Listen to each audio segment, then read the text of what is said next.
दोस्तों स्टूडियो में आप सबका स्वागत। मैं आपका अपना वरुण तिवारी लेके हाजिर हूं आपका अपना प्रोग्राम स्टार टॉक्स।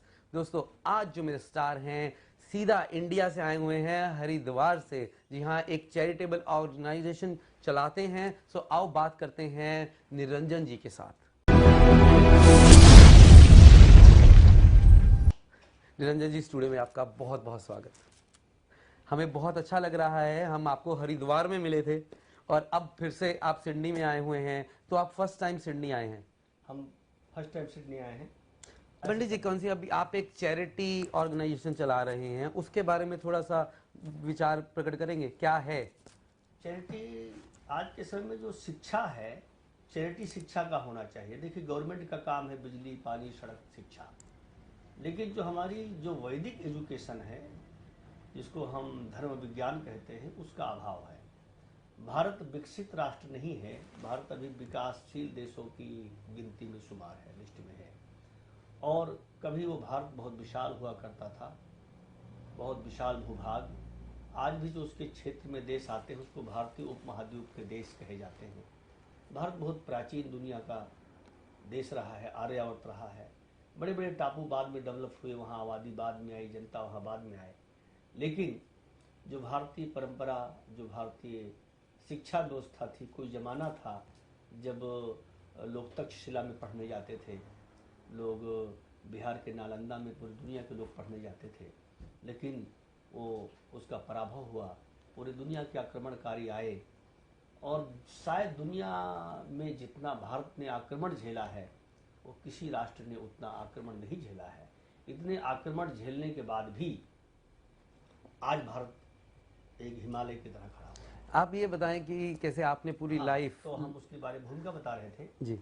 तो ऑर्गेनाइजेशन के लिए मैंने सोचा कि शिक्षा का बहुत बड़ा अभाव है, तो जो आबादी बहुत ज़्यादा है, सरकार भी वहाँ नहीं पहुँच पाती है, और वहाँ की शिक्षा के बारे में आपको पता है, आप भी भारत के मूल के हैं तो आपको पता है। तो हम लोगों ने ये गरीब जो अनाथ बच्चे हैं, क्योंकि वहाँ पर अनाथ कितने हो जाते हैं पता ही नहीं होता है, कूड़े बीनने वाले, कचड़े बीनने वाले, भीख मांगने वाले, तो ऐसे बच्चों को हम लेते हैं और उनको हम आप जैसे लोगों से सहयोग मांगते हैं पूरी दुनिया में कि एक बच्चे को आप गोद लीजिए जी। एक बच्चे को आप पढ़ाई की दृष्टि से गोद लीजिए, तो आप जो तमाम पैसा तो तमाम खर्चों में जाता है बच्चे को आप दीजिए। कहीं भी बैठे बैठे, अगर मैं गलत नहीं, कहीं भी बैठे बैठे किसी की पढ़ना जो पढ़ाई है, एजुकेशन को स्पॉन्सर कर सकते हैं। am I right? हम जैसे जी। सो कि किसी को भी आप जो गरीब लोग इंडिया में जो पढ़ नहीं पा रहे बिकॉज उनके पास सोर्सेज नहीं है, सो आप उनकी हेल्प कर सकते हैं, उनको उनकी पढ़ाई को स्पॉन्सर कर सकते हैं। जो बच्चे गरीब हैं, पढ़ नहीं सकते हैं, वो पहले एप्लीकेशन देते हैं जी। फिर मैं उनके लिए, क्योंकि हम तो साधु हैं, हमारे पास उतना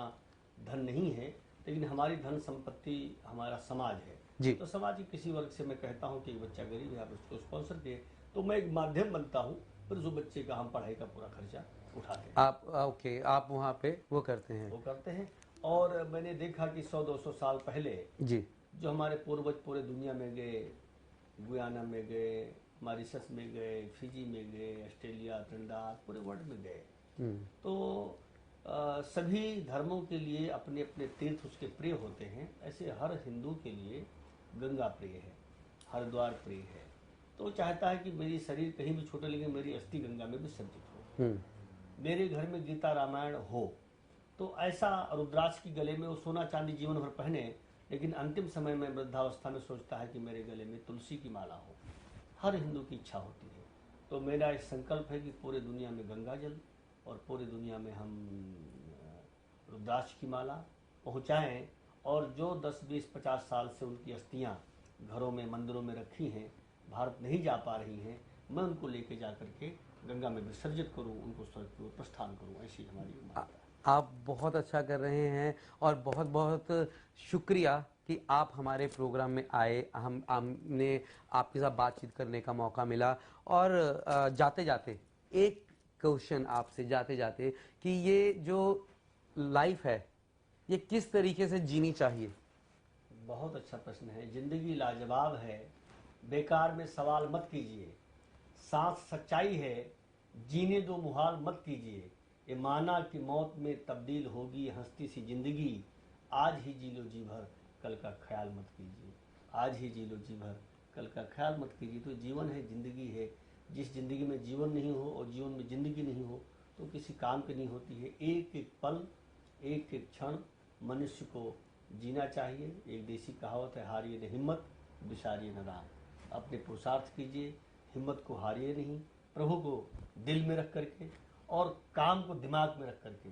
भगवान को दिल में रखना चाहिए। लोग क्या करते हैं कि भगवान को दिमाग में रखते हैं, दिल में काम को रख लेते हैं जी। तो यहाँ गलत हो जाता है। तो प्रभु की इच्छा से सब काम हो रहा है और हम उसी के प्रचार के लिए पूरी दुनिया में हैं। उसको हर समय, हर परिस्थिति में अपनी ज़िंदगी को जीना चाहिए और दूसरे को जीने देना चाहिए। को किससे जीना है ये भी इनसे हमने जाना। और बहुत बहुत शुक्रिया आपका स्टूडियो में आने के बहुत लिए। अच्छा लगा आपके स्टूडियो में। आपने इतना बड़ा काम आप कर रहे हैं ऑस्ट्रेलिया जैसे देश में। आप आज के समय में यही एक माध्यम है, टीवी चैनल के माध्यम से आप अच्छा संदेश, अच्छा मनोरंजन, अच्छी फिल्में, अच्छे लोगों का संदेश आप अपने माध्यम से दे रहे हैं। ये बहुत बड़ा धर्म का काम है और देश हित का काम है। आपको बहुत, आपकी पूरी टीम को बहुत बहुत बधाई। Thank you ji.